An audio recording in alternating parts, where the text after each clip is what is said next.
Wicked and Furious clips. I've been brought up eating meat and using Most people animal have. products. But one thing that sort of really shocked me with what you talk about is how vegan penises work better than non-vegan penises. Could you describe or explain like the reason? Could you expand on that? Yeah. Yeah, there's definitely science strongly suggesting that they do. Eating animal flesh is the leading cause of erectile dysfunction because humanity's biggest killer is heart disease, and animal products are directly contributing to that because of their high saturated fat and cholesterol content.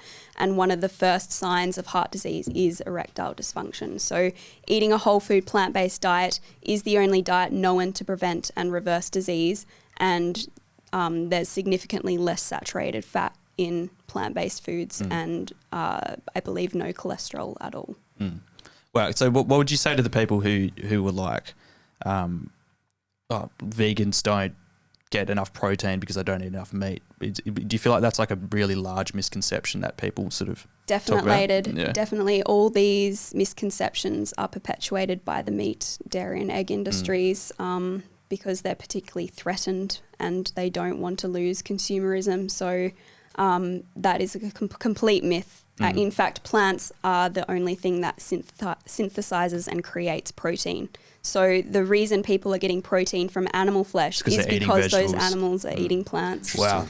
Yeah, that is interesting. You can get every single nutrient that the human body requires from a whole food plant-based diet. Yeah, it's really interesting with the dairy industry as well because I think 99% of Australians or people in the West grew up with milk's good for your bones. Milk's good for your bones. And this brings up the question of marketing. Yeah, right? exactly. Yes. It's so weird that so many people have that misconception that milk's good for your bones, and like it was given to school kids for free to like, I guess you could say, get them hooked on the product. And it isn't at all. I felt lied to. I was like, oh my God, how could they get away with this for so long, you know? Exactly. Yeah. And ironically, cow's breast milk actually leaches the calcium from your bones and causes osteoporosis. What? Yeah. So this is the power of propaganda in these industries. Osteoporosis. Yeah. Does milk... Sorry, can you say that again? So milk leaches the calcium from your bones, and it's one of the leading causes of osteoporosis. I didn't know that. I don't know osteoporosis. That's fucking crazy. Wow. Because, as I said, our bodies are not designed to be consuming breast milk as an adult or breast milk from another species. Think about all the hormones that breast milk is designed for, to grow a baby calf into a huge cow. This shouldn't be going into our bodies at all. It's very detrimental. So dairy foods leach calcium from bones. Where's this from? Dairy.com.au. So scientific research does not support theories that dairy foods leach calcium from bones. What website is this though? This is the dairy industry. Matters. I wouldn't follow this research. It's .com as well. You never trust .com. I definitely recommend looking at nutritionfacts.org. Okay. There's not even any numbers. It's just like scientific evidence says this. It's true. Which that's actually an interesting point. So in terms of like overfishing is another thing. Like you have all of these really massive fishing companies who I forgot what the organisation's called, that they all form like a coalition to prevent overfishing.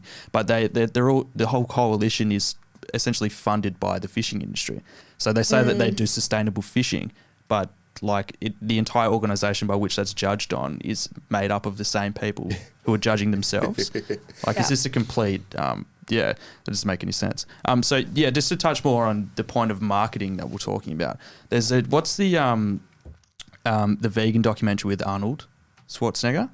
Oh, The Game Changers? Yeah, that one.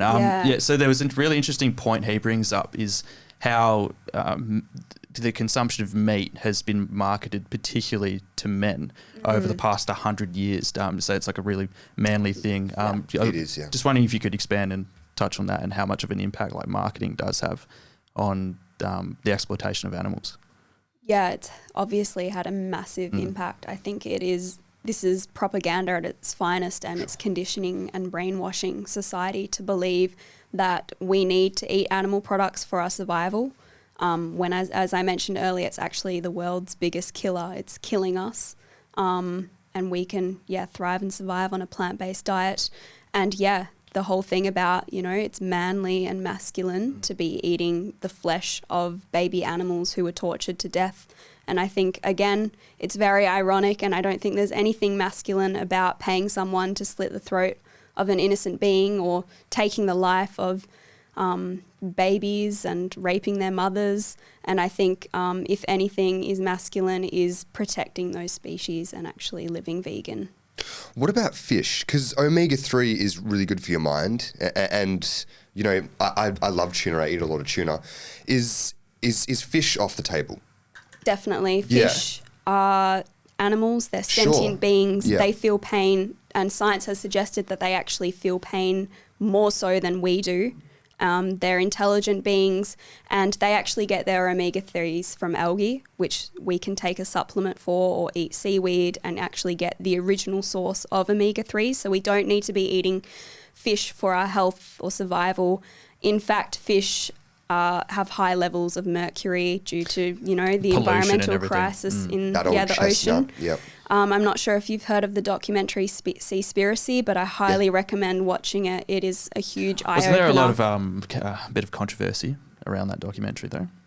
There often is with these vegan in terms of being incredibly documentaries. alarmist. People try and debunk them, but I've done a lot of research, and I think, you can't beat real undercover footage and the science, and I think that's what these documentaries are exposing for sure.